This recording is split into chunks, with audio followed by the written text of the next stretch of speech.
இன்றைக்கு தமிழ்நாட்டுக்கு ஒரு ஆபத்து இருக்கிறது. என்ன ஆபத்துன்னா, நாடாளுமன்றத்துடைய எண்ணிக்கை குறைக்கக்குள்ள சொல்லி வந்திருக்கிறது. போவதை பார்க்க பார்த்தா நாமும் ஏன் அதை குறைக்க வேண்டும், அதிகப்படுத்திக் கொண்டு நாடாளுமன்றத்தில் அதிக இடங்களை பெறலாம் என்று அந்த சூழ்நிலை வந்திருக்கிறது. தஞ்சாவூரில் திமுக சட்டமன்ற உறுப்பினர் இல்ல திருமணத்தை நடத்தி வைத்த முதலமைச்சர் மு க ஸ்டாலின் மணமக்களுக்கு விடுத்த கோரிக்கைதான் இது. தஞ்சாவூரில் திமுக சட்டமன்ற உறுப்பினர் துரை சந்திரசேகரன் இல்ல திருமண விழாவில் பங்கேற்ற முதலமைச்சர் வீரவிஜயன் தனுஸ்ரீ இணையர் திருமணத்தை நடத்தி வைத்தார்.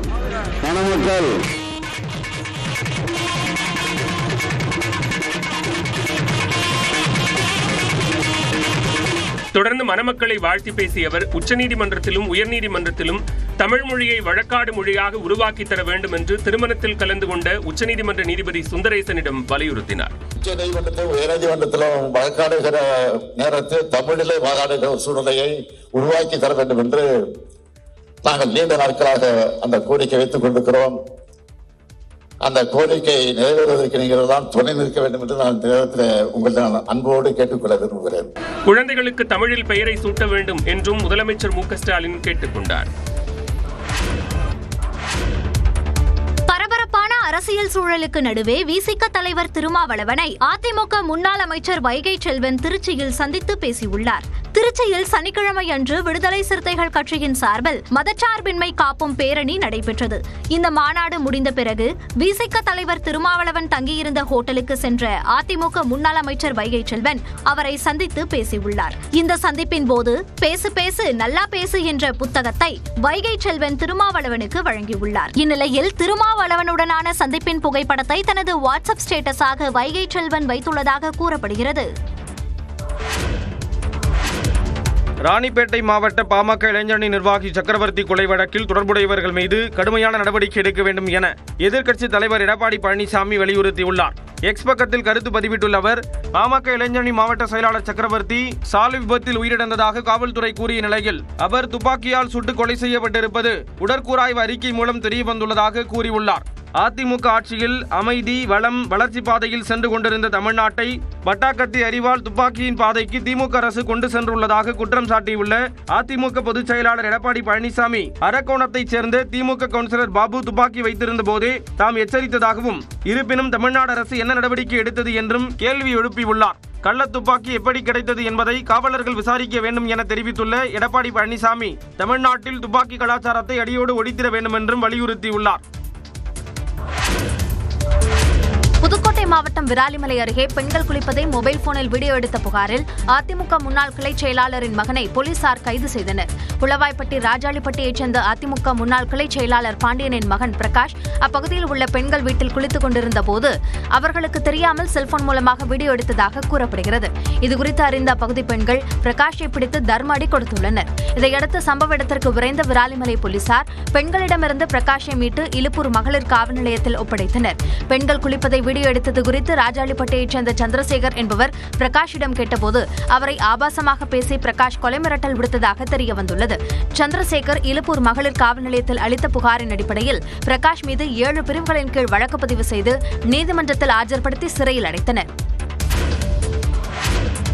டாஸ்மாக் கடைக்கு எதிரான போராட்டத்தை குற்றச்செயலாக கருத முடியாது என தெரிவித்துள்ள சென்னை உயர்நீதிமன்றம் மக்கள் அதிகாரம் அமைப்பினர் மீதான வழக்கை ரத்து செய்து உத்தரவிட்டுள்ளது. கடலூர் மாவட்டம் சிதம்பரம் அருகே டாஸ்மாக் கடையை அகற்ற வலியுறுத்தி கடந்த 2016ஆம் ஆண்டு மக்கள் அதிகாரம் அமைப்பினர் போராட்டத்தில் ஈடுபட்ட நிலையில் அந்த அமைப்பை சேர்ந்த முருகானந்தம், மணிமாறன் உள்ளிட்ட நிர்வாகிகள் மீது போலீசார் வழக்கு பதிவு செய்து சிதம்பரம் 1வது நடுவர் நீதிமன்றத்தில் குற்றப்பத்திரிகை தாக்கல் செய்தனர். இந்த நிலையில் இந்த வழக்கை ரத்து செய்ய கோரி முருகானந்தம் உள்ளிட்டோர் சென்னை உயர்நீதிமன்றத்தில் வழக்கு தொடர்ந்தனர். இந்த வழக்கு நீதிபதி பி. வேல்முருகன் முன் விசாரணைக்கு வந்தபோது மனுதாரர்கள் தரப்பில் ஆஜரான வழக்கறிஞர் உள்ளூர் பகுதி மக்களின் நலன் கருதியே போராட்டம் அமைதியான முறையில் நடந்ததாக கூறினார். இதற்கு பதிலளித்த காவல்துறை தரப்பு வழக்கறிஞர் சட்டம் ஒழுங்கு பிரச்சினை ஏற்படும் வகையில் அனுமதி பெறாமல் போராட்டம் நடத்தியதாக கூறினார். இருதரப்பு வாதங்களையும் கேட்ட நீதிபதி வேல்முருகன் குடியிருப்பு பகுதி அருகே டாஸ்மாக் கடை அமைக்க எதிர்ப்பு தெரிவித்து நடத்தப்படும் அமைதியான போராட்டங்களை குற்றச் செயலாக கருத முடியாது என்றும் அமைதியான போராட்டங்களில் பங்கேற்கும் ஒவ்வொரு தனிநபருக்கும் எதிராக காவல்துறை வழக்குகளை பதிவு செய்தால் அது ஜனநாயக உரிமைக்கு எதிரானதாகும் என்று கூறி சிதம்பரம் நடுவர் நீதிமன்றத்தில் உள்ள வழக்கை ரத்து செய்து உத்தரவிட்டார். நீங்க என்ன டாக்டரா? நான் இல்லைங்க. நான் எல்லாத்தையும் விட பாத்ரூம் கழுவுறவங்க எடுத்து என்ன பண்ண போறீங்க? பாத்ரூம் கழுவு இது வந்து எடுக்கிற இப்போ ட்ரீட்மெண்ட் பண்ணுறது கரெக்டா? திருப்பூர் மாவட்டம் மடத்துக்குளம் அரசு மருத்துவமனையில் நோயாளி ஒருவருக்கு தூய்மை பணியாளர் சிகிச்சை அளிக்கும் அதிர்ச்சி காட்சிதான் இது. மடத்துக்குளம் அரசு மருத்துவமனையில் காலில் காயங்களுடன் உள்நோயாளிகள் பிரிவில் ஒருவர் அனுமதிக்கப்பட்டிருந்தார். அப்போது மருத்துவமனையில் மருத்துவர்கள் மற்றும் செவிலியர்கள் யாரும் பணியில் இல்லாததால் பெண் தூய்மை பணியாளர் ஒருவர் அவருக்கு சிகிச்சை அளித்துள்ளார். இதனை கண்ட நோயாளியின் உறவினர் மருத்துவர்கள் செவிலியர்கள் இல்லையா என்று கேட்டபோது அதற்கு தூய்மை பணியாளர் மழுப்பலாக பதிலளித்துள்ளார். ஏமா நீங்க என்ன டாக்டரா? நான் இல்லைங்க, நான் எல்லாத்தையும் விட பாத்ரூம் கழுவுறவங்க எடுத்து என்ன பண்ண போறீங்க? பாத்ரூம் கழுவு இது வந்து எடுக்கிற இப்போ ட்ரீட்மெண்ட் பண்ணுறது கரெக்டா?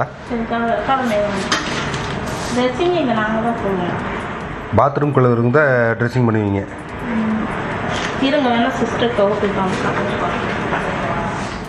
இந்த வீடியோ காட்சிகள் வெளியான நிலையில் இதுகுறித்து விளக்கம் அளித்த மருத்துவத்துறை இணை இயக்குநர் மீரா, இரவு 11 மணி அளவில் நோயாளி வந்ததாகவும் கட்டை பிரிக்க மட்டுமே தூய்மை பணியாளர் பயன்படுத்தப்பட்டதாகவும் கூறினார்.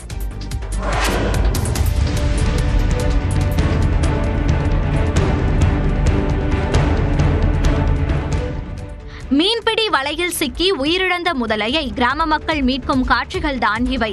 கடலூர் மாவட்டத்தின் முக்கிய நீர் ஆதாரங்களில் ஒன்றான குறிஞ்சிப்பாடி பெருமாள் ஏரியில் வழக்கம் போல மீனவர்கள் மீன்பிடிக்க வலை வீசியுள்ளனர். இதில் பெரிய கண்ணாடி கிராமத்தை சேர்ந்த சிவபாலன் என்பவரது வலையில் முதலை ஒன்று சிக்கியது. வலையில் பெரிய மீன் ஏதோ சிக்கியிருப்பதாக எண்ணி சிவபாலன் வலையை வேகமாக கரையை நோக்கி இழுக்க சிக்கியிருப்பது முதலை என அறிந்து அதிர்ச்சியடைந்தார். உடனே வனத்துறைக்கு தகவல் கொடுக்கப்பட்ட நிலையில் வலையில் உயிரிழந்து கிடந்த சுமார் 100 கிலோ எடை கொண்ட பெண் முதலையை அப்பகுதி இளைஞர்கள் மீட்டனர். பெருமாள் ஏரியில் முதல் முறையாக முதலை பிடிபட்டிருப்பது கிராம மக்களிடையே அச்சத்தை ஏற்படுத்தியுள்ளது. மேலும் முதலை உயிரிழப்பு தொடர்பாக வனத்துறையினர் தீவிர விசாரணை மேற்கொண்டு வருகின்றனர். லண்டனில் இருந்து 360 பயணிகளுடன் சென்னைக்கு வந்து கொண்டிருந்த பிரிட்டிஷ் ஏர்வேஸ் விமானம் நடுவானில் தொழில்நுட்ப கோளாறால் பாதிக்கப்பட்டது. நடுவானில் நடந்தது என்ன? தற்போது பார்க்கலாம்.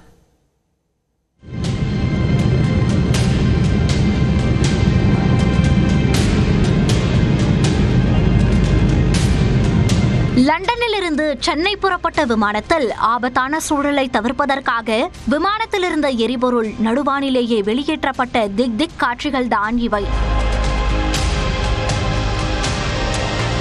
அகமதாபாத்தில் விபத்துக்குள்ளான போயிங் ரகத்தை சேர்ந்த விமானம் இது என்றதால் பயணிகள் அச்சமடைந்தனர். நடுவானில் என்ன நடந்தது?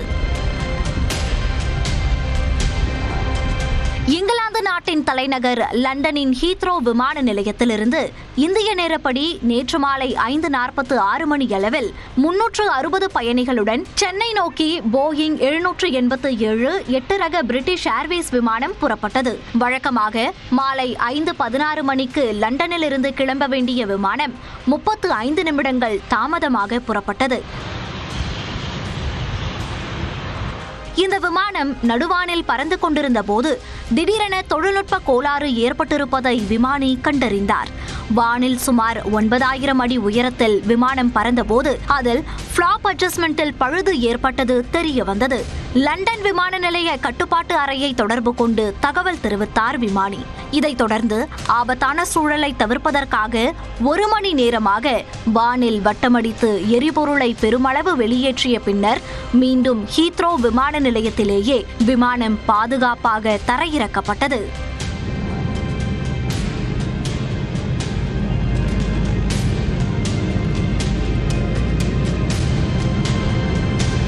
இதையடுத்து பொறியாளர்கள் விமானத்தில் பழுதுபார்க்கும் பணியில் ஈடுபட்டனர். அதிலிருந்த அனைத்து பயணிகளும் கீழே இறக்கப்பட்டு விமான நிலைய ஓய்வறைகளில் தங்க வைக்கப்பட்டனர்.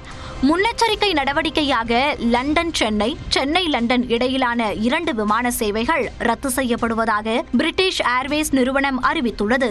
இதனால் 700க்கும் மேற்பட்ட பயணிகள் அவதிக்கு ஆளாகினர். அண்மையில் அகமதாபாத்தில் போயிங் 787 8 ரக விமானம் விபத்துக்குள்ளான நிலையில் அதே ரக விமானத்தில் மீண்டும் தொழில்நுட்ப கோளாறு ஏற்பட்டது அதிர்ச்சியடைய செய்துள்ளது. இதனிடையே ஜெர்மனியிலிருந்து இந்தியா புறப்பட்ட லுஃப்தன்சா விமானத்திற்கு வெடிகுண்டு மிரட்டல் விடுக்கப்பட்டதால் விமானம் அவசரமாக தரையிறக்கப்பட்டது. ஜெர்மனியின் பிராங்க்ஃபர்ட் நகரிலிருந்து நேற்று மாலை 6:45 மணி அளவில் லுஃப்தன்சா விமானம் ஹைதராபாத் நோக்கி புறப்பட்டது. விமானம் புறப்பட்ட சிறிது நேரத்திலேயே வெடிகுண்டு இருப்பதாக மிரட்டல் வந்தது. இதையடுத்து விமானம் பிராங்க்ஃபர்ட் விமான நிலையத்தில் அவசரமாக தரையிறக்கம் செய்யப்பட்டது.